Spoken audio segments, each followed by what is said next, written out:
Hi guys, welcome to Daisy Design First Painting Tutor. My name is Kira and today we're going to paint a purple and turquoise dinosaur. Thanks, Kira. We're going to get straight into it by starting with my number 14 filbert brush loaded with a lilac. And we're going to do the crown around the outside of the head. So we're just going right around the edge of the forehead and using the shape of the brush to create those sort of circles. Now the paint I'm using is a Silly Farm Rainbow Cake. It's got a mixture of lilac and two different dark purples, metallic and a regular purple. Not entirely sure of the name. Right, we've done right around the edge and we're going to go under the eyes and down to the tip of the nose just to create the outside shape of the mask. And we're going to fill the whole thing in and build all our shades over top of that. So we're going to now get the darker purple on the same brush and we're going to just go around the inside of the eye socket and just make that darker just to make it look deeper. And once we've done this one, we're going to do exactly the same thing to the other side. Now we're going to work on the forehead, on the crowns. We're sort of creating sort of the dips of the, I don't know what to call it, the sort of the fanny thing that sits behind the head. And we're going to make it deeper at the bottom. And we're going to add some, we're going to put some horns in later, so we're just going to add some shadows to where those are going to sit.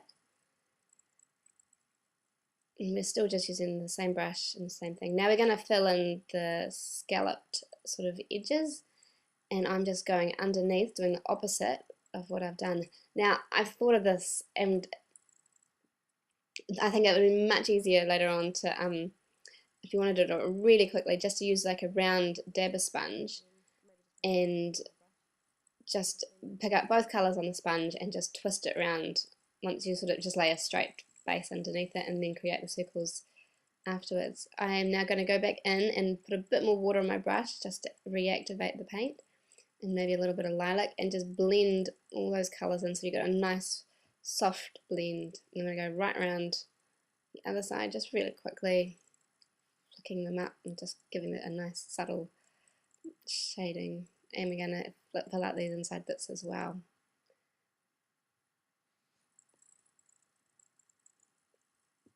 Alright, now we're adding the, still using the same colour and the same brush.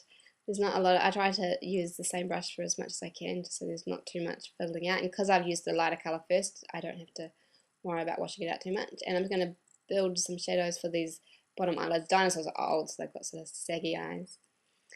And we're going to go inside and give it more of a frowny look as well, just by flicking up in the middle of that. I'm just using my brush by turning it on the side to get really fine lines. I'm just going to blend that just into the white a wee bit more, just generally with a dry brush.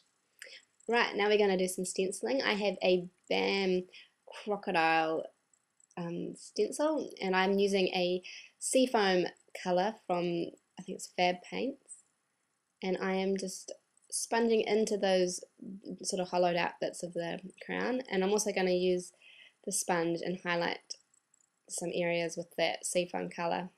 I'm using the stencil. I'm not reloading my sponge, so it gives quite a faded look, and I'm making sure that my sponge isn't too wet, because it's sort of a very just subtle look we're going for in the background.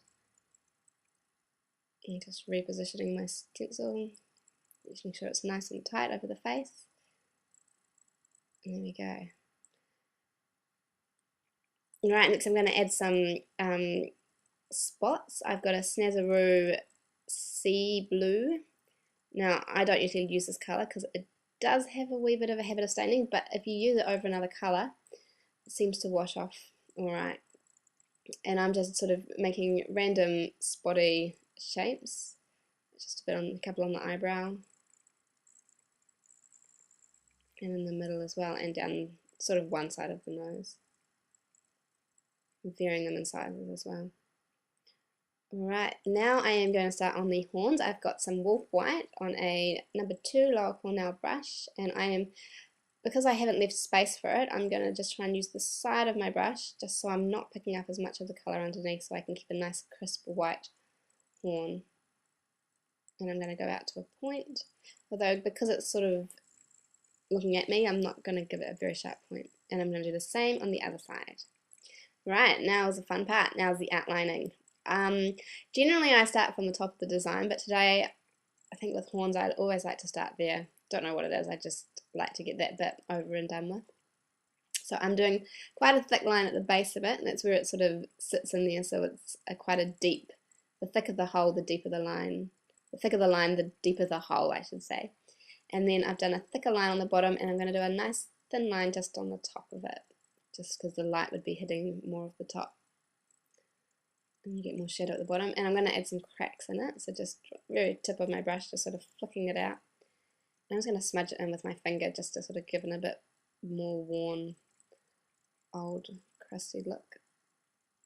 I'm just flicking very quickly. I'm using Wolf Black for this. And then I'm going to line the little scalloped edges, just keeping a nice fluid line,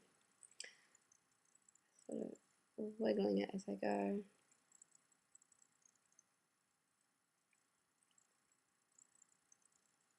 And then I'm going to go back on the top and do the same thing on the top row of them, and just making them join in those middle bits. We're going to go right the way across, and then we're going to go around the sides and do the sides as well. I'm going to add the base of the horns, just giving it sort of like a lump that it sort of comes out of, and give it a few layers just for a few extra rolls. And now we're going to just line the insides of that, so nice and thick at the bottom where it's sort of the deepest, and then really thin at the edges, so it sort of fades out to nothing. Just going to fill out those bits as well, as if there's ones behind the horn. Now I'm going to do the outside of the line, sort of more that brow shape, so you don't really have the inside scallops on that side, and then the outside scallop bits. And I'm going to do the inside of the eye socket. Now I'm going to paint to the other side, and I'm going to go back with my dark purple on my filbert brush, and I'm actually going to blend that black in before it dries, just to create a darker purple, and then I'm going to reline it with my number 1 Snazaroo black brush loaded with black. Doing some wrinkles, and there's some wrinkles on the inside of the eyes, and they come around just that old sort of baggy style, and they're sort of thin to thick to thin. And now I'm going to outline, once I've done the other side, outline the bottom of the face. My lines aren't perfect, they're sort of, I like that varying thin, thick, thin the whole way around. Also makes it really easier if you have to stop and reload your brush, just to keep, so you don't have to worry about keeping that line perfect. Gonna add some nostrils, just sort of like teardrops, just probably above their own nostril. Just flicking them in so they're darker on the inside and fade out lighter. Now time for highlights, just with the same white brush that I used for my horns. I'm gonna highlight just the tips of the scalloped edges.